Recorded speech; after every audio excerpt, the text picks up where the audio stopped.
Galileo Galilei was born in Pisa, Italy, in 1564, the same year William Shakespeare was born. He was the son of a musician, raised in a household that valued learning but struggled financially. From the beginning, young Galileo was curious. He would take apart objects, study how they worked, and spend hours gazing at the sky. But life did not seem to prepare him for greatness.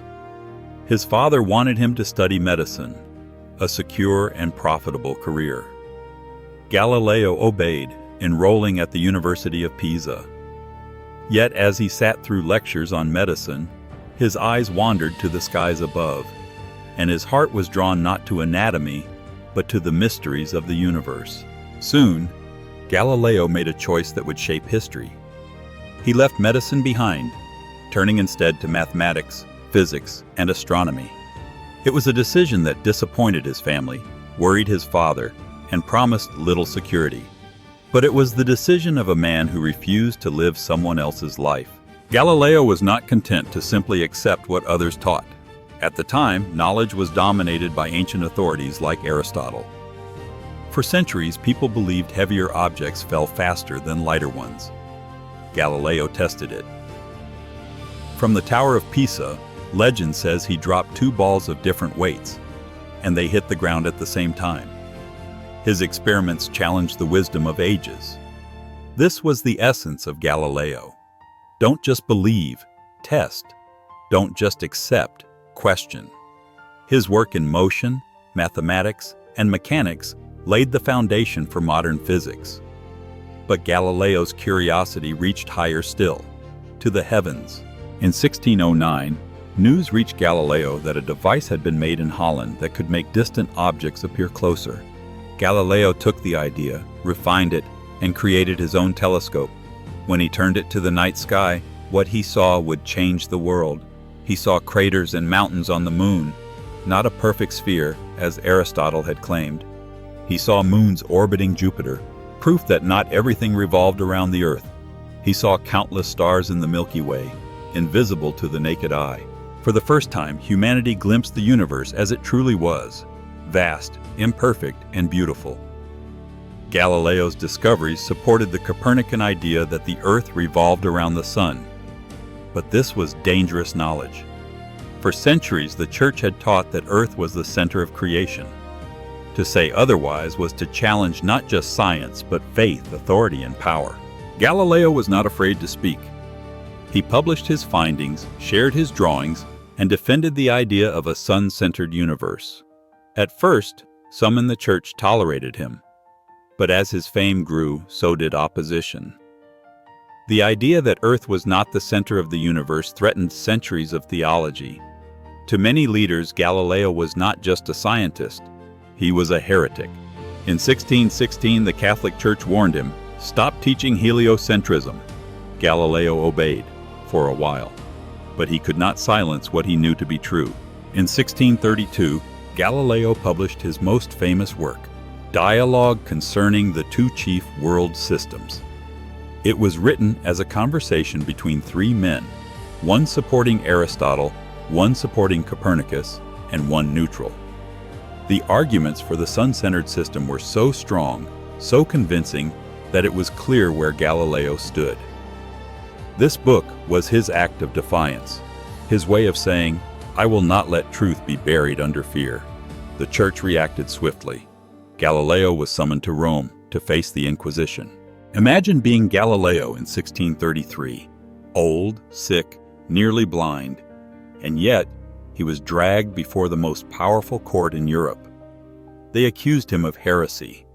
They threatened torture. They demanded that he renounce his belief that the Earth moved around the sun. Faced with overwhelming power, Galileo submitted. He recanted. He declared, against his own knowledge, that he no longer believed in a moving Earth. To many, this looked like defeat. The great scientist broken, the truth silenced. But legends say that as he rose from the courtroom, he whispered words that would echo through history. Eppur si muove. And yet, it moves. Galileo spent the rest of his life under house arrest. He could not teach. He could not publish freely. The church had silenced his voice, but not his mind. Confined in his villa near Florence, Galileo continued to write, to study, to imagine. He worked on physics, motion, and the strength of materials. His writings would inspire future generations, including Isaac Newton. Though his body was imprisoned, his spirit was free. Galileo proved that truth cannot be locked away. Galileo died in 1642, the same year Isaac Newton was born. It was as if one torch had been passed to another. For centuries, the church refused to admit it was wrong. But science marched on. The telescope spread. The heliocentric model became undeniable. In time, Galileo was hailed not as a heretic, but as the father of modern science. And in 1992, more than 350 years later, the Catholic Church formally acknowledged its error and cleared Galileo's name.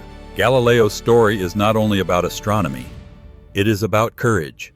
It is about the price of truth. He reminds us that standing for what is right will not always make life easy. In fact, it may cost us friends, comfort, even freedom. But in the end, truth remains. Galileo teaches us to question, to doubt, to test, and to never accept authority blindly.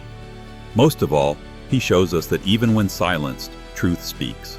Today, when we look up at the night sky, we live in Galileo's world. A world where Earth is one planet among billions. A world revealed by telescopes, satellites, and space probes, all born from the vision of a man who dared to look. And yet it moves. These words remind us that truth does not bend to power, that even in darkness, reality shines. Galileo's voice, like Churchill's or Lincoln's, was more than a man's opinion. It was the voice of humanity insisting, "Do not fear knowledge, do not fear truth, for truth is the light that moves us forward." Galileo was silenced, condemned, and locked away. But truth could not be chained. His whisper, "And yet it moves," became a roar that echoed through centuries. It reminds us that no matter the weight of power, no matter the voices of doubt, reality does not bend. Truth stands. And courage is simply the choice to speak it, even when no one wants to hear. So when the world tells you to give up, when your voice feels small, remember Galileo. One man, one voice, one truth, strong enough to move the world. If this story inspired you, join us at Recreate Your Mind. Subscribe. And let history remind you, even in silence, your truth can still move the stars.